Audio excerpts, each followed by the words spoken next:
Hi everyone, I'm Tori Pachin and I run the partner marketing here at Clearbanc. Throughout my career, I've had the opportunity to build brand and marketing strategies for a variety of beauty and wellness companies in the mid-market and enterprise luxury space.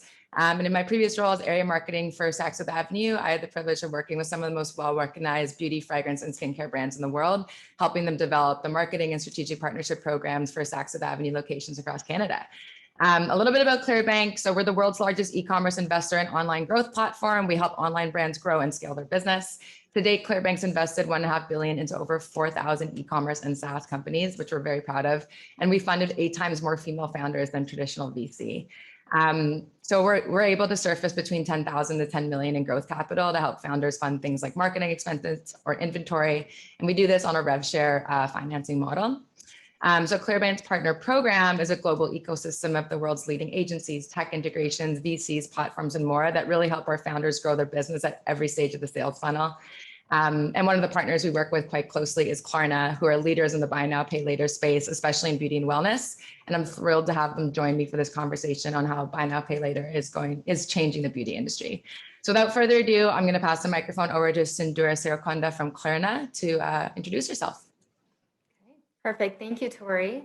Good morning, everyone. Thank you for being here today. I'm Sindhura Sirakonda. Like Tori said, I'm VP of Growth at Klarna. Prior to Klarna, I actually had quite a bit of a career in beauty. I was most recently at Walmart e-commerce, where I launched and led Prestige Beauty. I also oversaw beauty for Jet.com.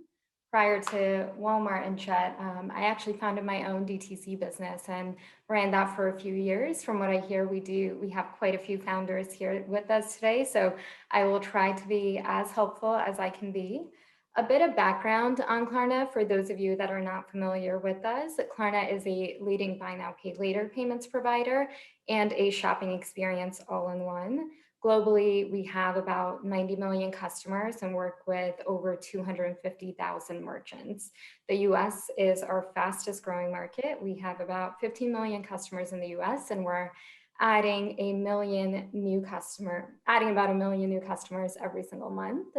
One of our partners is Bernice from Rare Beauty, so I will pass it along to her now. Hi, everybody. I'm Bernice. I lead e-commerce over at Rare Beauty. For those who are maybe unfamiliar, Rare Beauty launched in September of 2020, an exciting time to launch a brand. And our founder is quite the household name, Selena Gomez. And so I've been with the brand for about 2 years, part of the original team brought in to launch the brand. And prior to Rare Beauty, I was at L'Oreal for 6 years at 2 different brands, first at Urban Decay and at NYX Cosmetics on their e-commerce teams as well. Great. Well, thanks for the introductions, ladies. I'm excited to dive right into this. We're going to start off with the growth of buy now, pay later. And Sindhura, I have a first question for you. So why has buy now, pay later risen to popularity, and why does it appeal to millennials and Gen Z? Yeah, it's a great first question, Tori. So there are some macro trends that show that there is lower adoption of credit cards amongst millennials and Gen Z. And that's certainly driving growth of BNPL because it allows you to get credit in a different and much simpler way. And for those of you that are not familiar with how BNPL works, you go to a platform or a site, you shop, and you immediately get extended credit to buy whatever it is that you want to buy, and it's interest-free. The other piece of it that we don't talk about often is consumer preference. When Klarna initially reached out to me, I had never used BNPL, and I actually hadn't considered it as a payment option. But I could see in the numbers that there was just massive demand for BNPL. So there was just something that I clearly wasn't intuitively understanding about the product. So the first thing I did was I asked my team, which was predominantly Gen Z and younger millennials, if they had ever used BNPL. Almost all of them had used BNPL, and that was honestly shocking to me. They all had credit cards, and we talked about credit card points often. They were all compensated well, and they didn't need to pay in installments, but they all did. So I asked them why, and the simple answer was just that they preferred it.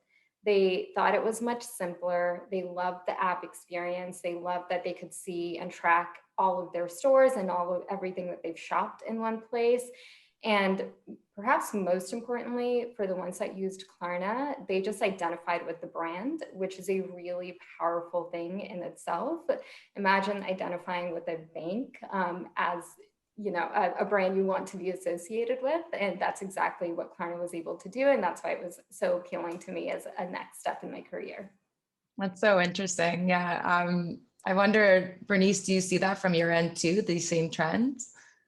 Yeah, it's interesting because I think I had a similar journey when, I've been in D2C and in beauty for a while, and I think that the rise has been pretty steady. And when approached for it for Rare, I personally never used it before, had the same questions myself, was, is this really going to provide value to the customer? And I leaned on my customer service team and asked them, are you guys seeing feedback from the consumers, because they're on the front lines? And they said yes, people are asking when it's going to be ready and available to them. And so I think that's a big indicator to me that if people are emailing in and calling in asking for it, that it is something that we should consider as a service to our consumers. So yeah. Yeah, so it's clear Buy Now Pay Later is not going anywhere. It's just going to keep ramping up, which I'm very excited about. So Sindhura, I know that Klarna is about to publish an upcoming beauty report that's talking about the shift in consumer trends within the beauty category. Do you want to touch on that a little bit? Yeah, absolutely. Let me start with what our beauty report is. We Yeah. surveyed 14,000 beauty shoppers, Klarna beauty shoppers, to understand how their behavior has shifted during the pandemic. So I'll give you guys a sneak peek of that. The official report is coming out at the end of the month. The first trend is, not surprisingly, skincare continues to dominate. It was the #1 spending category since the pandemic began. Beauty shoppers are increasingly value driven when they make purchasing decisions. Again, not new news. We've been seeing that for a while now as a trend. What I thought was interesting was inclusivity was the most important brand value for Gen Z and millennials, while sustainability was the most important value for older generations. We also found that 75% of beauty shoppers said that paying in installments was the biggest improvement to online shopping. I will caveat that by saying these are Klarna shoppers, so it is a bit skewed towards people that like using Buy Now Pay Later, but it is really good to see that our shoppers found this to be a meaningful improvement in their Klarna to be a meaningful improvement in their shopping journey. And then lastly, when we asked about the overall shopping experience, buyers or shoppers said that buy online and pick up in store was the biggest improvement in their shopping experience. So if you're thinking about launching a brand, even if it's just local pickup that you can do, we recommend doing it because it does meaningfully change and better the shopping journey for the customer. Now, these 4 trends, I've been in the beauty industry for 5-6 years now. These are trends we've been seeing for a while, but so it's not new news, but it's the rapid acceleration and staying power of these trends that you should really take away from this report. That's amazing. So when can we expect the report to be live? I can't wait to read it. It will be live end of March. End of March. Amazing. Okay, well, we'll keep an eye out for that. Bernice, on your end, what kind of consumer trends have you been seeing? I would say that it very much echoes what the Klarna report indicates. I think 2020 in particular was quite a year for, I think, the world, but particularly in America, quite a time for a catalyst for change. And we saw that a lot as well. I think that there's a large rallying cry from consumers about inclusivity, and it's really top of mind. And brands are taking notice, and particularly at Rare, it's been a part of our brand ethos from the very beginning, and one it is that we stand really firmly on. So it's great. I think that consumers are starting to hold brands more accountable to their messaging. What is it that they stand for? And representation, I think that's incredibly important. And as somebody that's a beauty marketer, I'm excited to see consumers holding brands accountable for that. And as somebody who's been in beauty for a while, the rise of skincare certainly doesn't surprise me. We've been seeing the trend towards that for years now. I do think that color is going to make a comeback once people are excited to be leaving their homes and to be shedding their masks when it's safe. But I think just the rise of overall self-care in general, and just taking a moment, taking a breath, and thinking about the things it is that bring us joy. And maybe that's a really great at-home facial. Maybe that's a really great lipstick. But I think that's what we're seeing resonating with consumers. That's great. I think I want to kind of jump into really what the impact of Buy Now, Pay Later offers on business growth. So getting a little bit more in depth here, like Cinderella, maybe I'll start with you. So like, how does Buy Now, Pay Later really help D2C brands when it comes to average order value or conversion or anything else you're seeing? Yeah, that's another great question, Tori, and it's a really important one for brands to know. So on average, we see a 41% increase in average order value and a 30% increase in conversion. For those of you that have been in e-commerce for a long time, like I have, you know that those numbers are truly wild numbers. There are a few variables at work here and why that's happening. One is that BNPL increases your customers' purchasing power real time, which in itself leads to higher average order value and higher conversion.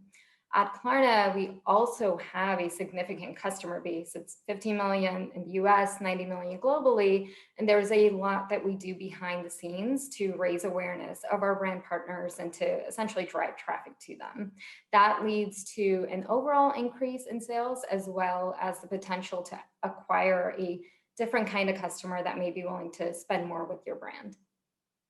It's so interesting. I mean, even at Clearbanc, our founders, we're always trying to help them increase average order value. It seems to be a metric that you can be stuck in. And Buy Now, Pay Later is such, I guess, an easy solution that you can add to your brand and really help to increase that AOV and conversion rate.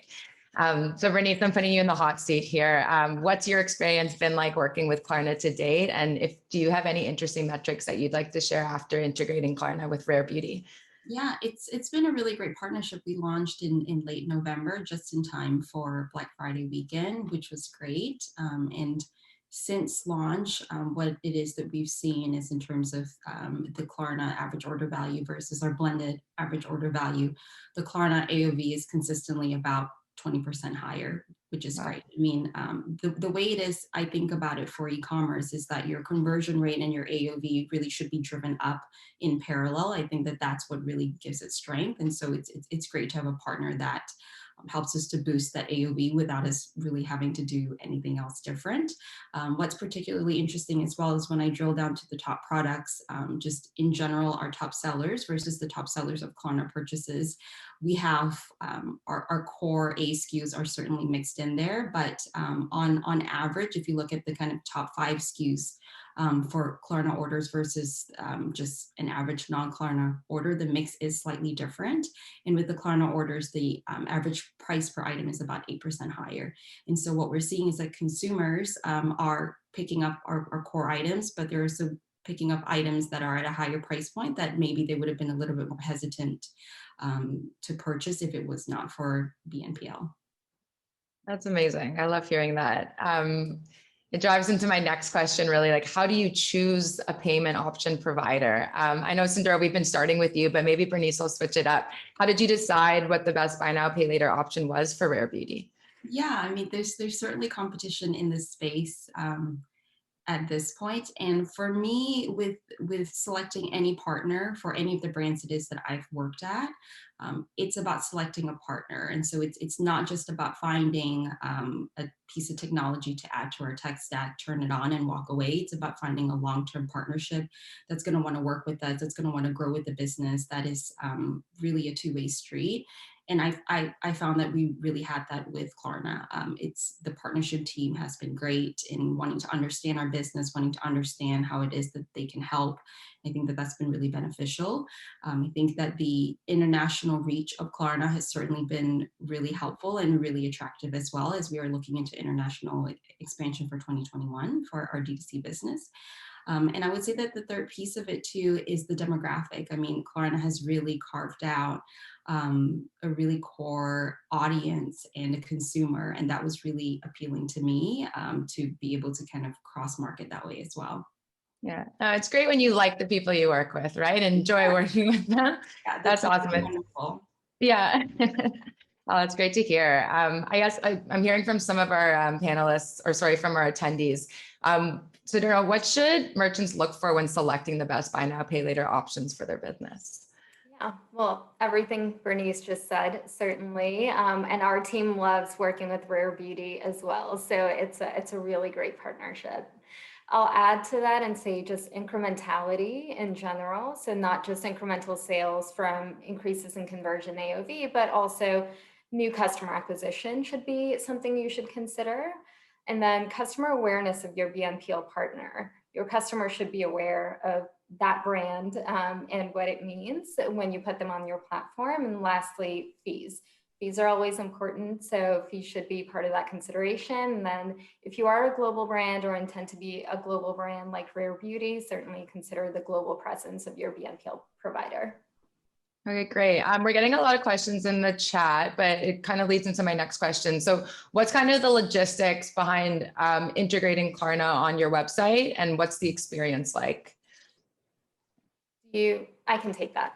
So you can just go to Klarna.com. We have a for business page there that tells you all about why you should use Klarna, tells you how to integrate. And then alternatively, you can just find me on LinkedIn, shoot me a note, and I can put you in touch with the right folks who can help you with anything you need. All right, great. And then Bernice, from your end, what was it like integrating Klarna? Scale from 1 to 10, how simple was it? It was fairly simple. I would say that with most brands, probably the most complex part of it is any customizations it is that you're wanting to add in based on brand aesthetics and brand needs. But it was really, really simple. I would say on a scale of 1 to 10, probably a 3 or a 4 in terms of simplicity, which is great. We were able to get the agreement signed and get up and running really, really quickly. Nice. So what's kind of the length of time then? Is there an average length of time? Is it like 2 weeks, or what does that look like? We can move pretty quickly on our end. It's just a matter of prioritization on both ends, but we can move. We've gotten brands live within 2-3 days. It's taken longer because of a number of different things. Depends on the platform you're using. It depends on how quickly you can get contracts signed on your end. So a lot of different variables, but we move very quickly on our end. That's great. I knew that. I just wanted you to reiterate. That's amazing how fast Klarna, how fast you guys move, and you're really helping so many founders and DTC brands move quick as well. So I love hearing that. I want to chat now about kind of the future of buy now, pay later. What's ahead for payment options and buy now, pay later, and how will buy now, pay later evolve this year and beyond, Sindhura? Well, in my opinion, I think buy now, pay later is going to be ubiquitous. It already feels like it's everywhere online, but you'll start to see it everywhere in stores as well. And then there will be certain buy now, pay laters like Klarna that will begin to play an even more critical role as a marketing engine for brands and as a customer acquisition tool for brands and retailers. We're seeing that today, but I expect that to just accelerate going forward. And if you're not convinced, by my opinion, Bank of America recently put out a report saying that by the year 2025, they expect buy now, pay later to be 10 to 15 times the size that it is today. In dollar terms, that's between $650 billion to $1 trillion transacting through buy now, pay later. So we've seen significant growth thus far, but I think we'll see even greater acceleration in the years to come. Those are huge numbers. I can't wait to see what this year looks like for buy now, pay later. Congratulations, by the way. That's awesome. Bernice, on your end, I know Rare Beauty just launched recently, but what's in the works for this year and beyond for your company? Yeah, we have some really exciting product launches coming this year that I'm really excited about. The team's really excited about. And I hope that the consumers love it as much as we do. I mentioned international as well, and that's a big focus for us this year. We hear the cries of the consumers on when are you going to ship internationally? When is it going to be available in my country? We hear them, we see them, and we're going to do our best to meet them there this year. That's great. Well, I can't wait to see what happens with Rare Beauty as well. Lots of exciting stuff for 2021. I guess I like ending off conversations before we go into the Q&A with some more like fun, personal questions. I hope you girls don't mind. So what's been your favorite experience working in beauty to date? Bernice, I'll hand it over to you. Yeah, beauty is really exciting in that the consumers are just such loyal fans. And I think that that's what keeps drawing me back to beauty brand after beauty brand, is that we have just the very, very best consumers that keep us as marketers on our toes, keeps us accountable. But they also just are so excited about the brands and the products that it makes it really easy for us to show up to work every day. Yeah.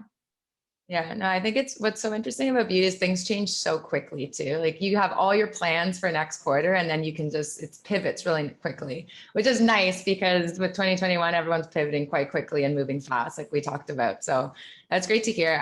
Sandra, what about you? What's been your favorite experience in beauty today? Well, I have to echo what Bernice said, but I do have a fun story, and I'll be very quick. There was at Walmart, we were partnering with Ellen for a project, so I had gone to LA to meet with Ellen. So I had my phone off. Obviously, I'm not checking my email while I'm in a meeting with Ellen. So 2 hours later, I open up my phone. I have hundreds of messages from our PR, legal, social team because Jeffree Star was threatening to sue Walmart, and it was going viral.